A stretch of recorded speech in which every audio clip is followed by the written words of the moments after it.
আসসালামু আলাইকুম সম্মানিত viewers, welcome back to my channel and we are taking another class that is about preposition. আসলে আমরা সবাই প্রিপোজিশন নিয়ে অনেক চিন্তা করি। প্রিপোজিশনটা কি আমরা অনেক সময় বুঝতেই পারি না অনেকে আসলে প্রিপোজিশনটা কি। সো আজকের ক্লাসটা হলো প্রিপোজিশন সম্পর্কে। এখন আমরা ফার্স্টে আগে বুঝে নিই প্রিপোজিশনটা কি। প্রি মানে হলো পূর্বে, প্রি মানে হলো পূর্বে, আর পজিশন মানে অবস্থান। তাই মোট কথা পজিশন মানে হলো অবস্থান। তাহলে আমরা এটা নর্মাল ভাষায় বুঝতে পারি যে প্রিপোজিশন মানে হলো পূর্বে অবস্থান। প্রিপোজিশন মানে হলো পূর্বে অবস্থান। এখন আমরা আসবো যে প্রিপোজিশন কাকে বলে। প্রিপোজিশন বলা হয় এমন একটি ওয়ার্ডকে যা নাউন, প্রোনাউন অথবা ফ্রেজ অফ নাউনকে অন্য একটি তার বাক্যের মধ্যে অবস্থিত অন্য একটি শব্দের সাথে সংযুক্ত স্থাপন করে বা একটা সম্পর্ক স্থাপন করে, তাকে প্রিপোজিশন বলে। যেটাকে ইংরেজি ভাষায় বলা হয় preposition is a word.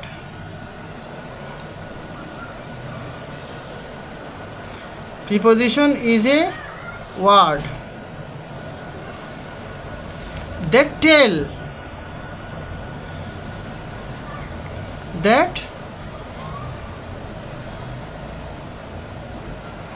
the relation,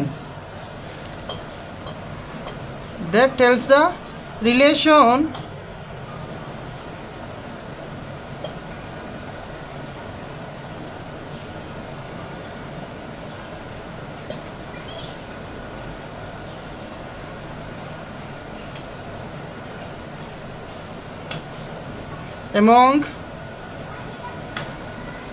noun, pronoun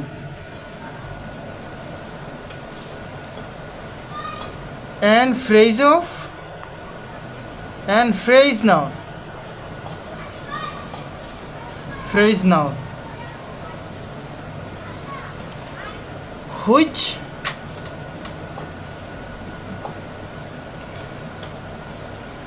which situated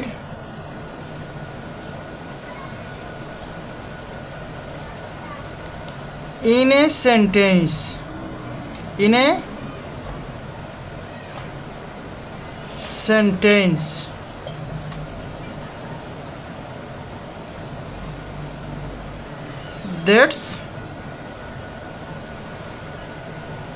that's preposition.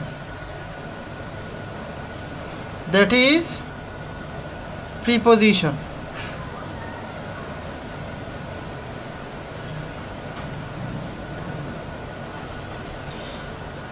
বা আমরা নর্মাল বাংলা এটা আমি আগে বলে ফেলছি। এখন আমরা যদি একটা এক্সাম্পল দেখি যে প্রিপোজিশনটা কি আসলে, যেমন আমরা বললাম the pen of Rahim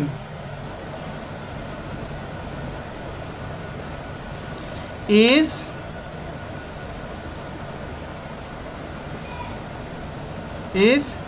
stolen। যেমন রহিমের আমরা এখানে যদি আসি আসলে প্রিপোজিশনটা কি। এখন আমরা দেখি রহিমটা কি একটা নাউন, অফটা কি একটা প্রিপোজিশন। এই যে আন্ডারলাইন করা যে ওয়ার্ডটা আছে এটা হলো প্রিপোজিশন। এখন আমরা যাই একটা সেন্টেন্সের মধ্যে প্রিপোজিশনটা কি।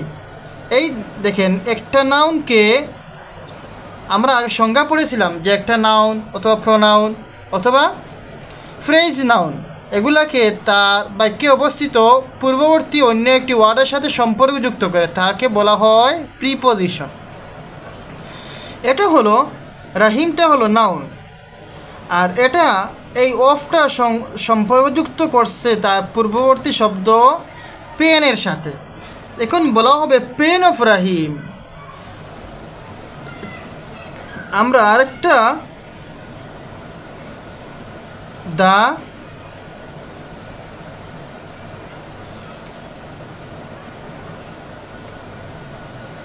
class of 9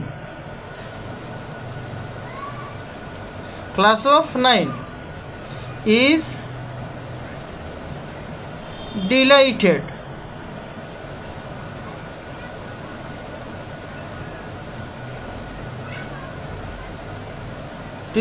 আমরা এখানে বললাম যে 9 ক্লাসটা খুবই আলোকিত। এই যে আমরা 9 একটা হলো নাউন, এখানে প্রিপোজিশন অফটা কি প্রিপোজিশন, এই প্রিপোজিশনটা 9 ওয়ার্ডটাকে তার পূর্ববর্তী ওয়ার্ডের সাথে একটা রিলেশন তৈরি করছে, তাহলে এটাকেই আমরা বলি। এখন আমরা একটা এক্সাম্পল দেই যেগুলা প্রোনাউন হয়, যেমন আমি বললাম কি the snake,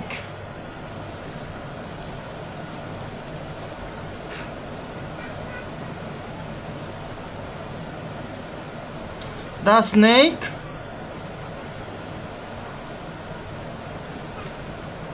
was killed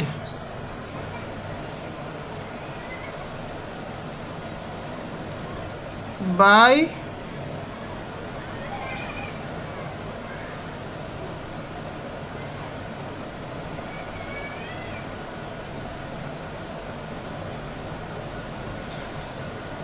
him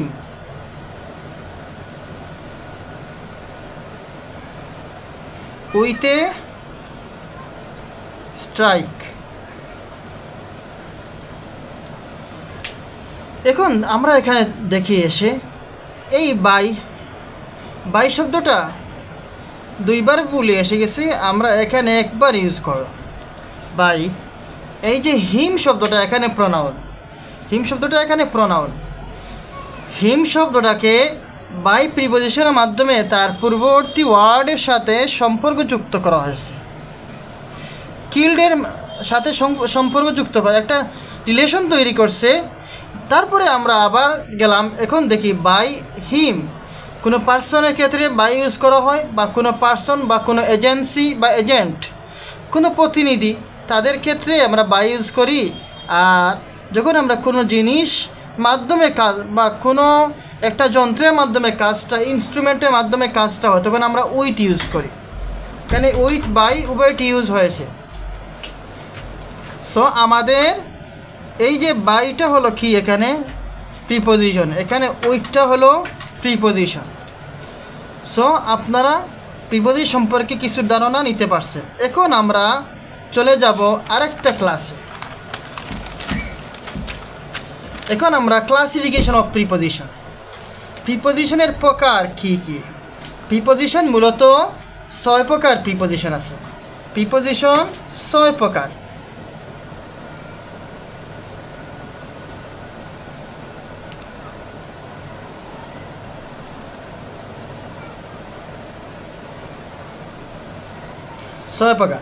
number 1 simple preposition, simple preposition. Number 2 double preposition, double preposition।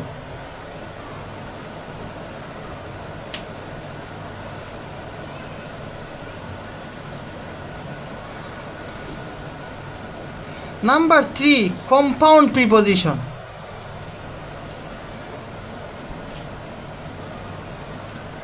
number 4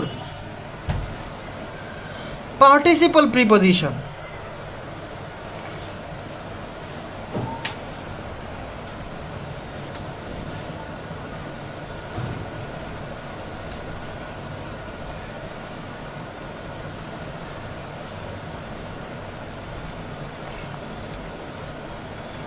number 5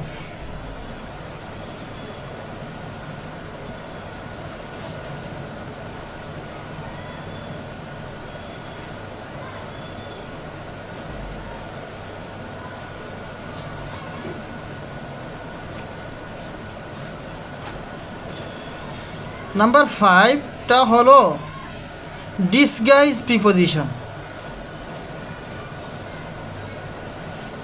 disguised preposition. এই হলো প্রিপোজিশনের প্রকার। সো আপনাদের ক্লাসটি কেমন লাগলো আপনারা কমেন্টে জানাবেন এবং আমার চ্যানেলটি বেশি করে সাবস্ক্রাইব করবেন এবং লাইক ফলো শেয়ার করতে ভুলবেন না। আপনাদের উৎসাহ আমাকে আরেকটি ক্লাস নিতে অনুপ্রেরণা দান করবে। সো আপনারা সবাই ভালো থাকেন, সুস্থ থাকেন এবং এটি নিয়ে প্র্যাকটিস করেন। আমরা জানি প্র্যাকটিস করলে আমাদেরকে এটা হেল্প করে কোনো কিছু শিখতে। আসসালামু আলাইকুম ওয়া রাহমাতুল্লাহ।